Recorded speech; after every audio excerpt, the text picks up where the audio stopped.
Hey everybody!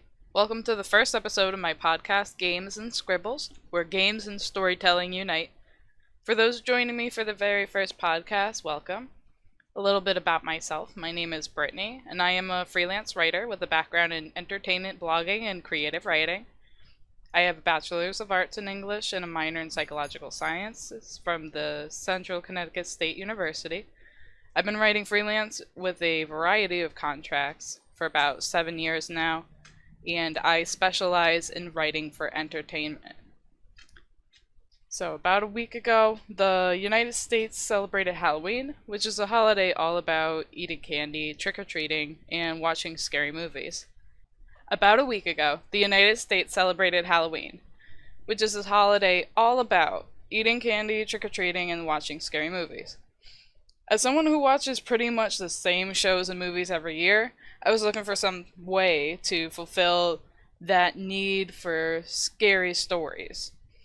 That's when I decided to commit to creating my own series of horror-themed short stories that I titled The 12 Days of Halloween. Each day would have its own unique short story based on a cliche or overused trope from the horror genre, as there are so many. And I challenged my audience to read each one and guess which one each story was based on. Now, my writing is usually more or less science fiction in style. In fact, my upcoming novel, Echoes of Tomorrow, is science fiction / post-apocalyptic, but I will go into detail about that some other time. What I am saying is that I have very little experience writing horror. Aside from a couple of one-off short stories I wrote in the past, I hadn't really any experience with the genre, aside from my interaction with various books and stories as a reader, but not so much as a writer. I thought that this would be an excellent challenge to take those overused tropes, and again, horror has so many of them, from books and stories to movies and video games. There's just so many. And I wanted to try to make something good from those. What I came up with was a total of 12 parts, as the name 12 Days of Halloween suggests, including 6 smaller short stories and 1 7-part short story. I'm going to pick 3 of them today, and we're going to go through each one, and I'm going to just give you a little bit of information about them and the synopsis of the story, as well as some key points that I wanted to discuss. The first story is called Hunger, which is actually the first story of the series as well. It was based on that classic science experiment gone horribly, horribly wrong cliche. Essentially, the plot is that you follow the scientist, Dr. Davis, who belongs to this group of biological scientists employed by the military to study this unknown plant bud specimen 2 guards stumbled across earlier. While he's at work on this military compound, he hears this strange thumping noise that pulls him away from the lab. As he investigates the sound, he realizes the guards on patrol nearby aren't responding to his calls for help, so he's entirely on his own in this echoing, winding corridor.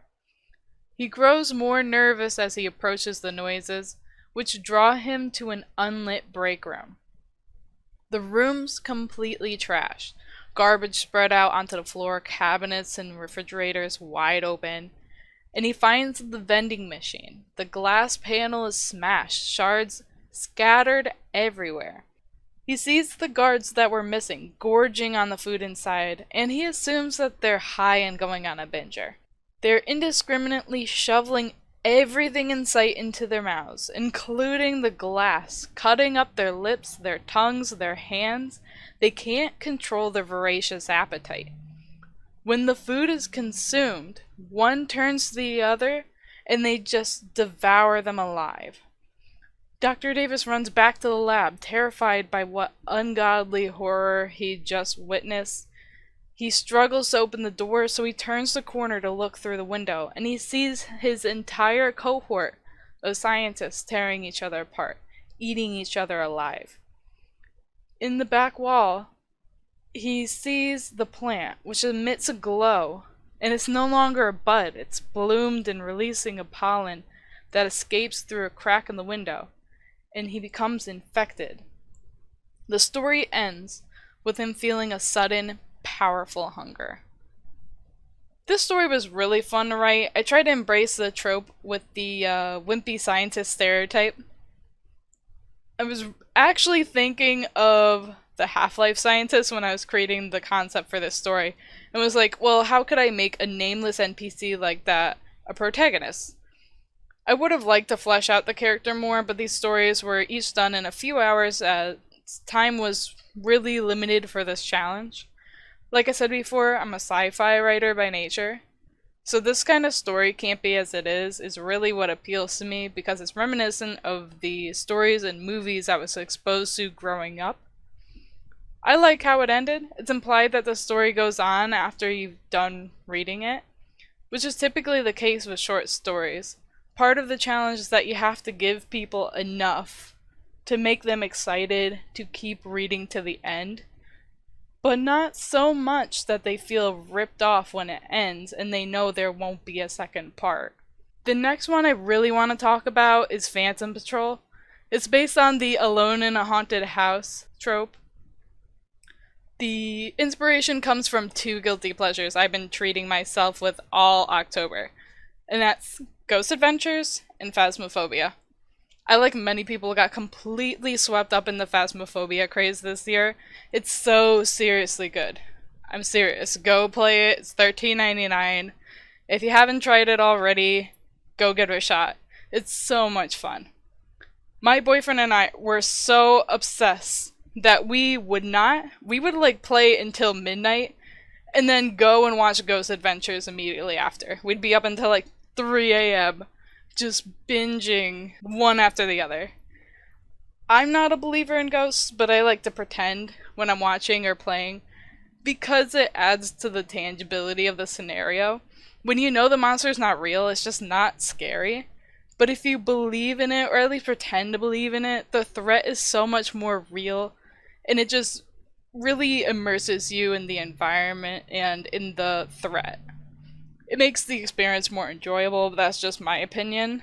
I did a poll on my Instagram a while ago for Halloween, just out of curiosity. I asked how many of my followers believed in ghosts, and I got an amazing 2/3 of people that believed in ghosts. But it was a very small sample size, so let me know. Do you believe in ghosts?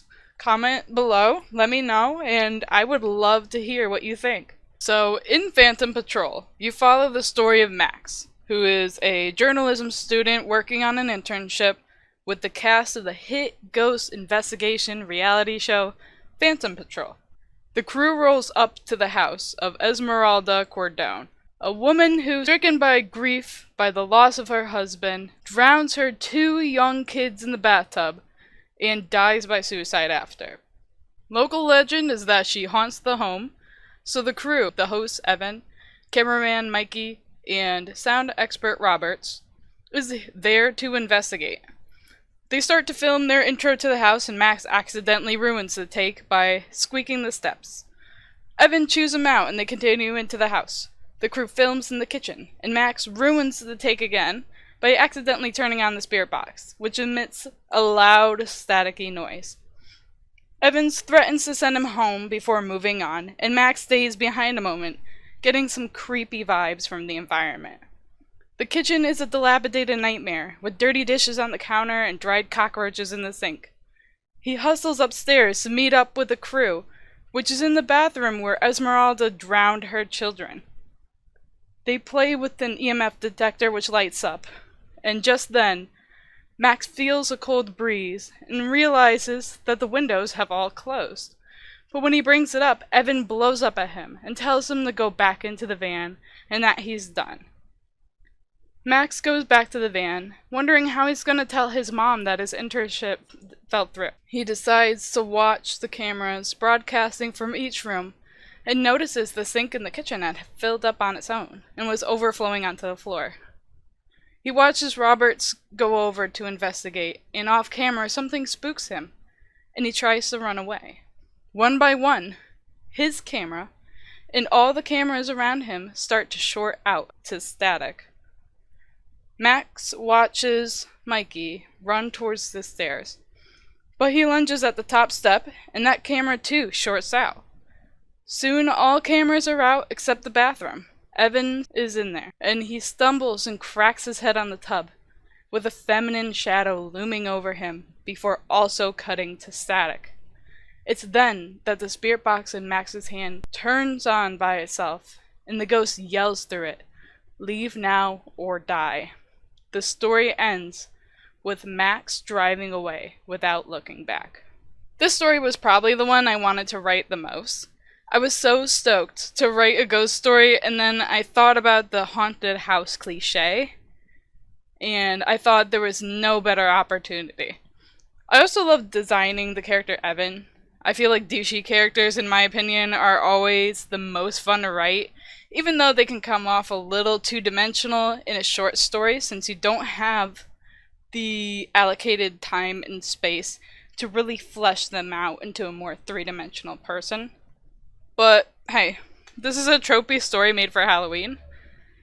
One more cliche wouldn't hurt. This one is probably my second favorite short story of the series, which brings me to the last one I'll discuss today. The Curse of Mount Everest is my favorite story. This one is based on one horror cliche I simply cannot stand whatsoever, which is the dumb protagonist does everything in their power to dig themselves into a hole. Just one decision after another is absolutely dumb.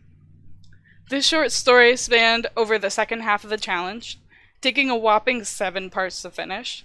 But due to the overall length of the story, it's still considered a single short story. This story took a lot more research than I originally anticipated, from looking up and reading about real-life ghost stories from Everest, and yeah, there are a whole lot. To how Sherpas name their children. I actually learned something, I'm not sure if anybody knows this, but did you know that Sherpa children are named for the day of the week on which they're born? It's just little things like that I researched to give the story more depth and authenticity, whatever that may mean for a fictional ghost story. But I just feel like it gives it some more context, and it makes the environment a little bit more believable when there's little bits of detail here and there that kind of make the story more cohesive. Due to the story's length, I'm going to condense it a bit more than I did for the other two, for the sake of time. The other ones were approximately 2 to 3 pages in length. This one, each part was at least a page at minimum, but an average of 2 pages for each part, which brings us to like 14 pages, more or less. I'm also not going to be spoiling the ending, because it's just such a long and beautiful story. I'm so proud of this one. I really think if you were to read any of them, it would be this one. If you do want to know how it ends, the entire story is available on my Patreon, along with everything else I'm talking about today. And speaking of Patreon, a huge thank you to my subscribers. I'm a full-time writer. Ever since I was a little kid, I knew I wanted to tell stories and entertain people. The support I get from Patreon makes it possible for me to live out my dream. And I really mean it, this is my dream. I know that's such a, again, that seems to be a theme today, but a big cliche. But it really is. This is something I've always wanted to do. It's the only thing I ever see myself doing.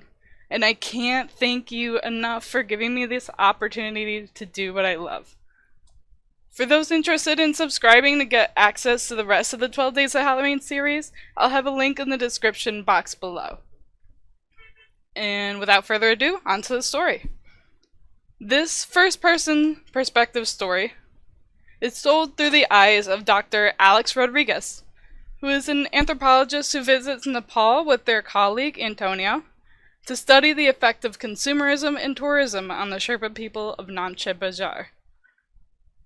Antonio suggests that they complete their study after making the climb up the mountain, but Alex refuses. More than anything, though, Alex is determined to climb Mount Everest before anything else. They've been wanting this for a long time, and their excitement is unbearable. Along their way to the town, Alex sees a black figure, and even though it disappears, they don't question it too much. When the two get to the town, they go to a diner to meet up with their Sherpa guide and liaison, Lakpa, whom they would be staying with during their year-long observation. Lakpa tells them about the local population, but also about the ghosts living on the mountain. The Sherpa people believe that people who die on the mountain are trapped in spirit form because they never receive a proper burial, and for that reason they still roam the mountain, begging for food and, if angered, causing strong winds that can send climbers falling to their deaths. Alex feels like they are being watched from the darkness outside. Fast forward, they travel to a lodge at the base of the mountain. Our trio plans to stay the night before Antonio and Alex head up the mountain. In their room, Antonio confesses that he does not want to climb the mountain, and that he didn't want to jeopardize his relationship with Alex, who is adamant about climbing. Alex storms off and decides not to wait to reason with Antonio. Instead, they gather their gear and climb up alone, with a relatively smooth start. They climb several hundred feet before setting up a camp for the night. While eating a meal, Alex dozes off, but is awakened a couple hours later. They hear something outside the tent, stepping through the snow, and they get ready to run at the first sign of trouble. Something claws through the side of the tent, and Alex bolts off with a figure chasing them close behind.